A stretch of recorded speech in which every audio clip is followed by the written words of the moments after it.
आदाब नाजरीन, गुलिस्तान न्यूज देख रहे हैं आप। मैं हूं आपके साथ अतिया मुजीब। न्यूज एट 6 की शुरुआत करेंगे। सबसे पहले नजर डालेंगे बड़ी 10 खबरों पर। नई पॉलिसी के साथ जम्मू कश्मीर आलमी फिल्म मरकज बन जाएगा, लेफ्टिनेंट गवर्नर मनोज सिन्हा का बयान।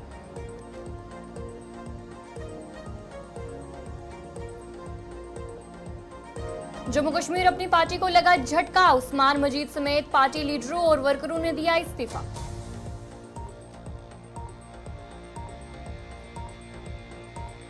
मंशियात फरोशों के खिलाफ सख्त कार्रवाई, बिजबिहाड़ा में मंशियात फरोश की तिजारत कॉम्प्लेक्स कर।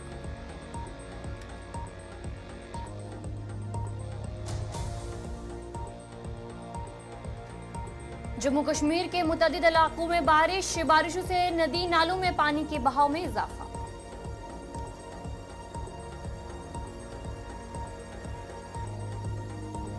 झारखंड असेंबली में हंगामा करने वाले बीजेपी के 18 अरकान पर स्पीकर की कार्रवाई 24 घंटे के लिए मुअत्तल।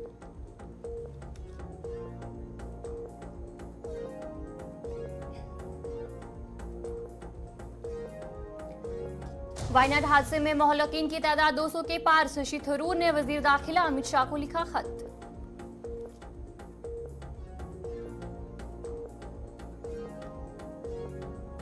जयपुर में पेश आया दिल्ली जैसा वाकया, बेसमेंट में पानी भरने से 2 मासूम बच्चों समेत 4 अफराद हलाक।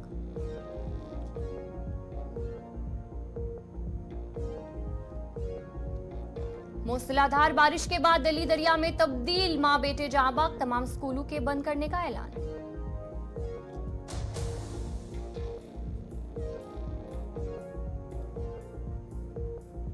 दिल्ली में बारिश से नई पार्लियामेंट में भरा पानी, कांग्रेस ने जारी की छत से पानी टपकने की वीडियो।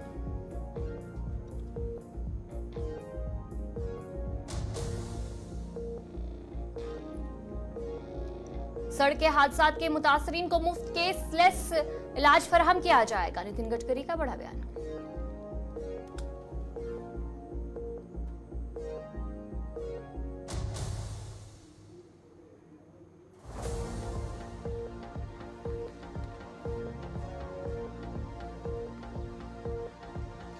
तो चलिए, ये थी कुछ बड़ी 10 खबरें। अब दीगर खबरों की तरफ भी रुख करेंगे, जहां पर आज श्रीनगर में डल झील के किनारे इंटरनेशनल कन्वेंशन सेंटर में फिल्म कॉन्क्लेव का आगाज हुआ। मशहूर बॉलीवुड हस्तियों ने शिरकत की। इस मौके पर लेफ्टिनेंट गवर्नर मनोज सिन्हा ने नई फिल्म पॉलिसी का ऐलान करते हुए खित्ते को आलमी फिल्मी मुकाम बनाने की विजन पर बात की।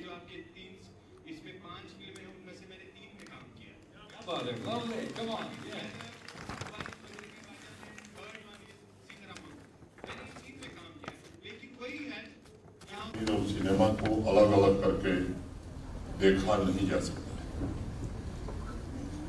दोनों एक ही हैं। हमारे देश में जब भी सिनेमा की चर्चा होती है तो उसमें जम्मू कश्मीर निश्चित तौर पर शामिल रहता है। मुझे लगता है कि एक ऑर्गेनिक रिलेशनशिप है जो साल दर साल बढ़ती रही है, ग्रो करती रही है। ये सच है कि अन्य रिलेशनशिप की तरह सिनेमा और जम्मू कश्मीर के संबंध में भी तमाम उतार चढ़ाव देखे, अनेक चुनौतियां भी झेली और दशकों तक अलगाव या मैं कहूं कि विरह का दर्श भी झेला। ये मेरा कहना कोई अतिशयोक्ति नहीं होगी। जो लोग भी कला संस्कृति के इस पावरफुल मीडियम से जुड़े हुए हैं वो इस संबंध की संवेदना को अच्छी तरह से समझ सकते हैं और वो ये भी महसूस कर सकते हैं कि क्यों राज कपूर या यश चोपड़ा जैसे महान फिल्म मेकर्स के लिए जम्मू कश्मीर मात्र शूटिंग डेस्टिनेशन नहीं बल्कि कल्चरल ऑर्गेनिज्म हुआ करता था। फिल्म कॉन्क्लेव के आगाज के मौके पर पद्मश्री अवार्ड याफ्ता मदर भंडारकर ने गुलिस्तान न्यूज से बात करते हुए कहा कि इस इकदाम से मजीद फिल्म साज कश्मीर की तरफ रागिब होंगे। उन्होंने कहा कि ये जम्मू कश्मीर के नौजवानों के लिए एक अच्छा इकदाम है। बहुत अच्छा लगता है यहाँ पे आके। हमेशा कश्मीर मेरे लिए हमेशा मेरा one of the favourite destination रहा है। मैं पिछले 15-16 साल से मैं आता हूँ यहाँ पे, हर साल आता हूँ, कभी कभी 2 बार भी आता हूँ। अच्छा लगता मुझे यहाँ पे कंफर्टेबल। और आज जो कॉन्क्लेव हुआ है बहुत ही बढ़िया कॉन्क्लेव हुआ, अच्छा कॉन्क्लेव हुआ है। लोगों से मिलना बड़ा अच्छा हुआ यहाँ पे मिलके। फिल्म पॉलिसी लॉन्च हुई है, कई इंसेंटिव लॉन्च हुए हैं, तो मेरे ख्याल से ये बहुत ही अच्छा है पूरे फिल्म इंडस्ट्री के लिए, पूरे लोकल कश्मीरियों के लिए, कि वो उनके लिए भी बहुत ही अच्छा बेनिफिट है ये। लोकल टैलेंट को काम मिलेगा, चाहे वो आर्टिस्ट के तौर पे हो, चाहे वो एक लिरिसिस्ट के तौर पे हो, चाहे वो टैलेंट के तौर पे हो। मेरे ख्याल से ये बहुत ही अच्छा इनिशिएटिव है, तो मैं बहुत बधाई देना चाहता हूँ गवर्नमेंट को। सर, आपने कई सारी यादगार फिल्में उनकी खूबसूरत मिसाल कायम की है और आज भी हम देखते हैं तो बड़ा पसंद करते हैं। मैं जानना चाहूँगा किसी ख़ास टॉपिक को लेकर अगर बात करें तो कश्मीर की कुछ यादें जो 70s में आपके जहन में तो बात होगी, तो आने वाले टाइम में ऐसी कोई चीज़ ज़रूर दिखाई देगी, क्योंकि आप पिछले 15-16 देखिए, मैंने हमेशा फिल्म बनाई, मैंने कभी रीमेक नहीं बनाई फिल्म, मैंने कभी कोई कॉपी नहीं की, मैंने अभी तक ऐसी कोई बायोपिक भी नहीं बनाई है। मैंने हमेशा फिल्म बनाई है, रिसर्च करके बनाई है, उस पर मेहनत करके बनाई है, और आप लोगों ने इतना प्यार दिया है, चाहे वो चांदनी बार हो, पेज 3 हो, कॉर्पोरेट हो, इंदू सरकार हो, फैशन हो, बबली बाउंसर हाल ही में, और इंडिया लॉकडाउन। तो प्यार आप लोग ने मुझे दिया। 15 फिल्में बनाई हैं मैंने, 5 राष्ट्रीय पुरस्कार मिले। ये आप लोग की, आपका प्यार आशीर्वाद ही है मुझे जो मिला है। पद्मश्री मिला है मुझे भारत सरकार से। तो मैं ऐसा सब्जेक्ट ढूंढता हूँ जहाँ पे मुझे लगना चाहिए कि यार इस सब्जेक्ट पे मैं जस्टिस करूँ, न्याय दूँ। ऐसा कोई सब्जेक्ट मुझे लगेगा कश्मीर पे बेस करना है, तो मैं love to shoot a film हो गई। मुझे तो बहुत अच्छा लगता है, मुझे वैसे मैं आता हूँ यहाँ पे, और अगर शूटिंग का मौका मिले तो सोने पे सुहागा हो जाए। You talk about the local youth, especially local artists. How personally you believe that at least a fantastic talent already? They are very good talent. Even I was part of a jury where I saw some short film shot by the locals over here with small resources and no funds and with very limited equipment. They made good films. I should appreciate that. These talented guys made good film. And it was very difficult for choose this. So many movies there were there, and we have to choose 3 to 4 films. But it was absolutely great, and I wish them all the best. And I'm sure they, in the future endeavors, they get more better in terms they get more funds and they make amazing more movies. Final question: what about this special window? When we talk about the single window system, you believe that it will work out? Absolutely great. Yeah, I think 100%. It will definitely get eye to the filmmakers, not only Bollywood or Mumbai film industry, but globally also. And I think South cinema also has been growing leaps and bounds. So those also people have come. I know a lot of South films also been shot here. So I think very essential. This window, this single policy, the single policy window that you have, incentive they're going to give by the LG sir. I think the lead under his leadership is really great, and wish all the best to the entire team and all the Kashmiri people over here. Film conclave के दौरान फनकारों और अदाकारों ने Gulistan news से गुफ्तगू की। उन्होंने अपने performance की तफसीलात बयान की और इस मौके पर अपने तजुर्बात और ख्यालात का इजहार किया। उनका कहना था कि इस इवेंट ने उन्हें नए मौके फराहम किए हैं और उन्होंने अपनी महारत का बेहतरीन मुजाहरा किया है। इतनी अच्छी ब्यूटी है, बॉलीवुड मैक्सिमम यहाँ पे ही आता है अपनी फिल्म की शूट्स करने के लिए। ये हमारी बहुत बड़ी खुशकिस्मती है कि हमारा जम्मू कश्मीर बॉलीवुड में इतने ज़्यादा फेमस है, इतनी सारी मूवीज़ में हमारा जम्मू कश्मीर दिखाया गया, तो बहुत ही अच्छा लगता है। आपको लगता है कि आज के इस कॉन्क्लेव से आने वाले टाइम में फिल्म पॉलिसी के साथ साथ फिल्म मेकिंग या आर्टिस्टों को काम मिलेगा, बढ़ोतरी होगी? जी ज़रूर, कि मुझे तो पूरी उम्मीद है कि जैसे कि आज इन्होंने इतना बड़ा स्टेप उठाया है, इससे हम आर्टिस्ट फील्ड को बहुत ज़्यादा काम, बहुत ज़्यादा आगे जाके मौका मिल सकता है। आपको लगता है कि जो फिल्म सेलिब्रिटीज़ यहाँ आई है उनकी ख़ास तौर पर वो कदरदान है, यहाँ के आर्टिस्टों को लेकर कदर करते हैं यहाँ के? जी हाँ, कदरदान तो है। मैं इस बारे में ये नहीं बोल सकती कि कदरदान नहीं है, कदरदान तो ज़रूर है। आप क्या उम्मीदें रखती हैं और नए इस फिल्म कॉन्क्लेव से? मैं यही उम्मीद रखती हूँ कि हमारे जम्मू कश्मीर में ज़्यादा से ज़्यादा बॉलीवुड आए, ज़्यादा से ज़्यादा शूटिंग आए, जितने हमारे आर्टिस्ट हैं उनको ज़्यादा से ज़्यादा मौका मिले, बॉलीवुड में, वेब सीरीज़ में, शॉर्ट मूवीज़ में ज़्यादा से ज़्यादा काम करने का मौका मिले। बहुत बहुत शुक्रिया, थैंक यू वेरी मच। हमारे साथ कुछ और लोग हैं जिन्हें यहाँ पर, हेलो जी, आपकी परफॉर्मेंस देखी, it was fantastic, mind blowing. क्या नाम है आपका? मेरा नाम दीक्षा पंडिता है। जानना चाहूँगा कि आज कॉन्क्लेव हो रहा है, आपने पुरानी चीज़ों को रिवाइव किया, मुमताज़ जी को आपने रिवाइज किया, and that's very very difficult to जज। मैं ये जानना चाहूँगा आपको कितनी खुद मेहनत करनी पड़ी? काफ़ी मेहनत करनी पड़ी, क्योंकि आज का दौर और जो उस टाइम का दौर था वो काफ़ी अलग था। देखा जाए तो पहनावा ही देख लो कि कैसा था, ऐसे बिल्कुल ब्राइट से कलर्स होते थे और एकदम चटक, ऐसे लंबी आंखें और ये सब हेयर स्टाइल। आजकल हम सब ये नहीं करते हैं, तो मुझे खुद में भी अडेप्ट करने में थोड़ा टाइम लगा था, बट उसके बाद मुझे रियलाइज़ हुआ कि उसका इंपॉर्टेंस बहुत ज़्यादा था। और जब मैंने खुद में वो अडेप्ट करा और मुझे खुद पसंद आया कि मतलब क्या कमाल की एक्ट्रेस हुआ करती थी वो। How was the performance? You know, especially you're performing in front of Bollywood filmmakers, Madhur Bhandarkar. कुछ लग रहा था कि यार थोड़ा सा जलवा दिखाना पड़ेगा कि कश्मीर का भी talent. No. I was little bit like nervous and very much excited. तो मेरा बस वैसा था, तो उसके बाद मतलब मैंने बस यही सोचा कि बस मतलब यही मेरे पास 5-10 मिनट है, तो बस एकदम से अब। इधर इस मौके पर बॉलीवुड फिल्म साज राहत काज़मी ने बात करते हुए कहा कि वो इस बात पर खुश है कि कश्मीर के लिए एक जामिया फिल्म पॉलिसी तैयार की गई है। उन्होंने इस पॉलिसी की अहमियत पर जोर दिया। राहत काज़मी ने उम्मीद जाहिर की कि ये पॉलिसी कश्मीर के सकाफत और मैशत को बेहतर बनाने में मददगार साबित होगी। बहुत खुश हूँ इस कदम से कि यहाँ पर एक फ़िल्म पॉलिसी क्रिएट की गई है। इनफैक्ट हम लोग तो यहाँ तब से फिल्में बना रहे हैं जब फिल्म पॉलिसी नहीं थी। मैंने फर्स्ट फिल्म 2012-13 में शूट की थी, आइडेंटिटी कार्ड, जो यूरोप के पार्लियामेंट तक पहुँची थी। और उसके बाद लगातार हमने फिल्में बनाई हैं। हमने लाइंस बनाई थी जो हिना खान, फरीदा जलाल के साथ, जो कांस में जिसका फर्स्ट लुक ओपन हुआ था और उसको वर्ल्ड वाइड अवार्ड मिले थे। तो हम लोग हमेशा जम्मू कश्मीर के अलग अलग मुख्तलिफ इलाकों में जाके हमने मूवीज़ शूट की हैं और हम कॉन्स्टेंटली वो काम कर भी रहे हैं। और अभी बहुत खुशी हो रही है कि एक प्रॉपर फिल्म पॉलिसी बनी है।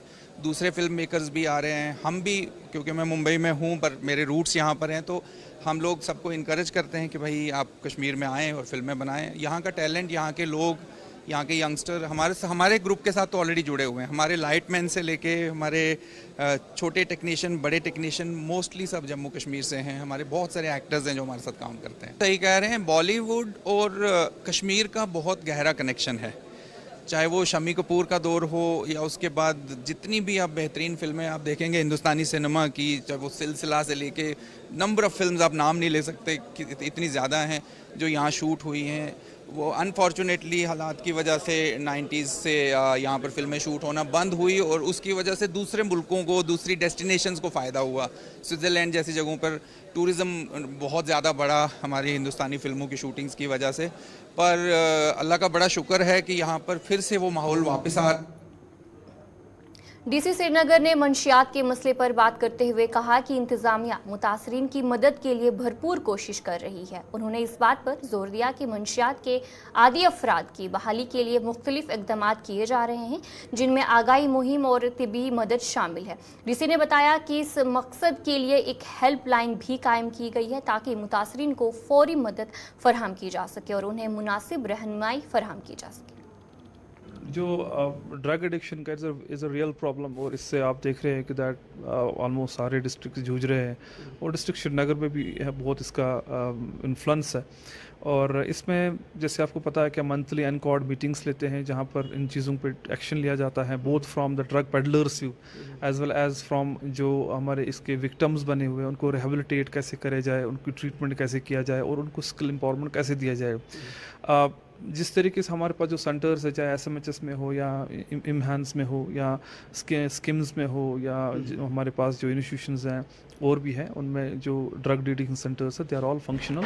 एंड अपार्ट फ्रॉम दैट हम लोग को पूरी कोशिश करेंगे दैट हम लोग पूरी कोशिश कर रहे हैं कि दैट इनको बेहतर तरीके से और फंक्शन कराए ताकि इन रियल सेंस हम लोग जो विक्टिम्स ऑफ ड्रग अब्यूज़ है उनको रिहेबिलिटेट करें, उनको स्किल एम्पावरमेंट दे दें। और हम लोगों ने कुछ हेल्पलाइन भी खोली हुई है एनकॉर्ड के पूरे कमेटी में जो हम लोग डिसीजंस लेते हैं, हेल्पलाइन भी खोली हुई है जहाँ पर not only from that perspective को कोई ड्रग अब्यूज़ है but also from the mental health जिसकी मैं आपको जिक्र कर रहा था। मुझे लगता है उस पर भी हम लोग और भी काम करेंगे और कर रहे हैं।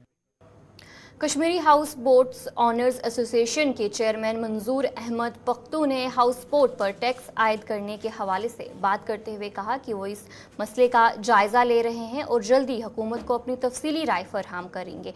उन्होंने मज़ीद कहा कि इस मामले पर अपनी खदशात का इजहार करेंगे ताकि हुकूमत को इस बारे में आगाह किया जा सके।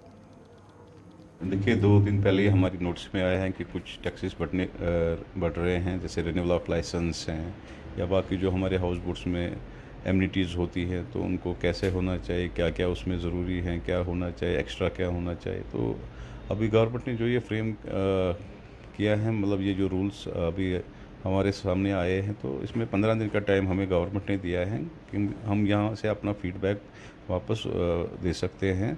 तो फिर नेचुरली कि एक मीटिंग होनी चाहिए हायर अथॉरिटी तो स्टेक होल्डर्स के बीच में, अलग अलग सेक्टर की इसमें बात आई है। तो हमारे यूनिट्स जो हैं हाउस बोट खासकर, तो वो इसमें मेंशन है, और बाकी होटलियर्स भी इस पर वर्कआउट कर रहे हैं। बाकी शिकारे वाले जितने भी सर्विस प्रोवाइडर्स हैं वो इस पर काम कर रहे हैं। तो इस एक ही दिन में या 2 दिन में तो इसमें कोई हल नहीं मिल सकता है। अभी हम इसको स्टडी कर रहे हैं, तो वी आर होपफुल कि आने वाले टाइम में हम इसको पूरा स्टडी करेंगे और अपनी तरफ से जो भी हमारी जो रिजल्टमेंट्स होंगे वो भी गवर्नमेंट तक पहुंचा देंगे। और जो इसमें होगा हमारे लिए, जो वो हम as per tourism trade act जो उसमें कोई अमेंडमेंट नहीं मत हुई है या कुछ एक्स्ट्रा जो भी है, तो वो हम गवर्नमेंट के साथ बैठ के डिस्कस कर सकते हैं। ऐसे जो टैक्स इम्पोज किया जा रहा है तो इससे क्या इम्पैक्ट, इफेक्ट या एप्रीहेंशंस क्या है? देखिए, ओवरऑल जो हमें फीडबैक मिल रहा है कि एप्रीहेंशन ये है कि टूरिज़्म यहाँ बिल्कुल डाउन था। खासकर जो हमारे हाउस बोट्स हैं 2 या 3 कमरे के होते हैं, तो राउंड द ईयर फिर काम चलता भी नहीं है। तो फिर हम दूसरे साइड से देख रहे हैं, जब हम बैलेंस कर रहे हैं कि हमारा जो इनकम आता है उससे ज़्यादा हमें फिर बाहर देना होता है। आजकल अगर आप बिजली की भी बात करेंगे, हमारे वहाँ फ्लैट रेट चल रही है। तो पिछले 6 महीने में आज तक करीब मेरे को लगता है 300-400% रेट बढ़ी है।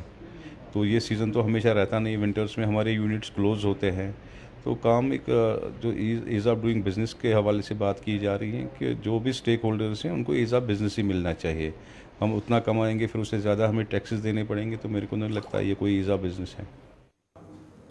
ऑल इंडिया कांग्रेस कमेटी के सेक्रेटरी और डीडीसी मेंबर सुरनकोट मोहम्मद शाहनवाज चौधरी ने लेपरा लामना से करसुन तक सड़क की तामीर का आगाज किया। इस मौके पर इलाके के लोगों ने उन्हें शानदार इस्तकबाल किया और सड़क, ट्रांसफार्मर और दीगर सहूलियातों पर शुक्रिया अदा किया। शाहनवाज चौधरी ने इस मौके पर कहा कि उन्होंने इलाके में अहम तरक्याती काम मुकम्मल किए हैं, जिनमें सड़क की तामीर और बिजली का बुनियादी ढांचा शामिल है।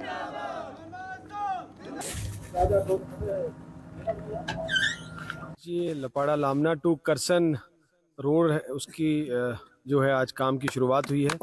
और ये सड़क पहले से ही, क्योंकि अर्थ कटिंग तो हुई थी, लेकिन इस सड़क को अपग्रेड करने की ज़रूरत थी। और इस इलाके के जितने लोग हैं उनकी काफ़ी देर से मांग थी कि उनको बड़ी परेशानी है सड़क के बगैर। और ये क्योंकि हमने बड़े प्रोजेक्ट्स तो नाबार्ड में लिए थे, मगर ये जो छोटे प्रोजेक्ट्स थे उनको हमने अलग अलग स्कीम्स में करके सड़क कनेक्टिविटी हर जगह देने का काम किया है। तो ये सिटी टाउन में जो है 1 किलोमीटर का प्लान में रखा था, वो अप्रूव होकर आज काम शुरू हुआ है। डिपार्टमेंट के इंजीनियर्स की मौजूदगी में आज हमने ये काम, और यहाँ के इलाके की सारी मौजूद शख्सियत की मौजूदगी में आज ये काम शुरू किया है। अल्हम्दुलिल्लाह मुझे खुशी है कि आज इन लोगों की परेशानी दूर होगी। और हमने सुरनकोट एक कॉन्स्टिट्यूंसी में जो हमारा टारगेट था कि हर इलाके को सड़क के साथ कनेक्ट किया जाए, और पिछले 3 सालों में तकरीबन 70 से 80% इलाके जो हैं वो कनेक्ट हो चुके हैं। जो 20% रह गए हैं, इंशाल्लाह उनके DPR प्रोजेक्ट्स तैयार हैं। हम अगले 2 साल में कोशिश करेंगे कि ये हमारे इलाके की 100% कनेक्टिविटी हो जाए। जी, मेरा नाम अब्दुल लतीफ़ है और मैं इसी पंचायत से जो है ताल्लुक़ शुदा हूँ। और ये लामना टू लुपाड़ा करसन की ये रोड अरसा दराज से हमारी मांगें थी, और आज अल्लाह के फजल करम से और हमारे बेहतरीन लीडर, होनहार लीडर और दर्द दिल रखने वाली शख्सियत जनाब चौधरी शाहनवाज साहब ने सेंक्शन करवा कर हम तक पहुँचाई। और इंशाअल्लाह ताला ये रोड आज इसका इफ्ताह हुआ है। इंशाअल्लाह ताला इस रोड की वजह से आवाम को और आगे पब्लिक को बहुत फ़ायदेमंद साबित होगी। सर, मैं मारूफ आनी हूँ मड़ोट लोवर राइट से। तो सर, जो ये आज इनागोरेशन हुई है मड़ोट लामना टू करसन वाया लुपाड़ा, तो शाहनवाज साहब ने एक प्रोजेक्ट में ये रखी थी 1 किलोमीटर रोड थी, जिसकी पहले इन्होंने अर्थ कटिंग करवाई थी। इससे पहले 14 लाख इन्होंने इससे पहले इस रोड में दिया, जिसमें अर्थ वर्क हुआ हमारा और जितने भी काम थे। तो अब इसकी ब्लैक टॉपिंग के लिए इन्होंने 30 लाख रुपए इस वक्त जो अप्रूवल हो गया, उसका काम आज स्टार्ट हुआ है। डिपार्टमेंट वाले सारे ही हैं, और उसके बाद यहाँ पे जो रहायशी लोग हैं वो भी सारे यहाँ पे मौजूद हैं। सर, फ़ायदा टोटली ये इलाका हमारा डिस्कनेक्ट था रोड कनेक्टिविटी से, तो काफ़ी लोगों की डिमांड थी। और एक जब ये DDC बने उसके बाद सबसे पहले डिमांड ये थी, और उन्होंने उसी टाइम अपने कैपेक्स बजट से, TSP से हमें अपने फंड से जितना भी हो सकता था देना शुरू कर दिया। अब इसकी जो हमारी अर्थ कटिंग है वो पहले हो चुकी है, मतलब 2 किलोमीटर तक हो गई है। 1 किलोमीटर इसमें ब्लैक टॉप हो गया, तो नेक्स्ट 1 किलोमीटर जो रहती है वो नेक्स्ट हो जाएगी। सर, उनका बड़ा एहसान है। मैं अपनी तरफ से, अपनी बरादरी की तरफ से, अपने अहल की तरफ से मैं शुक्रगुजार हूँ उनका। और उनका ये एहसान हम पे जो है ये हम कभी नहीं भूलेंगे, और आगे नेक्स्ट इंशाल्लाह इसका जवाब हम इलेक्शन में उनको ज़रूर देंगे। हम पहले भी उनके साथ थे और इंशाल्लाह आगे भी उनका साथ है। तो चलिए नाज़रीन, न्यूज़@6 जारी रहेगा। फिलहाल रुकेंगे छोटे से ब्रेक के लिए।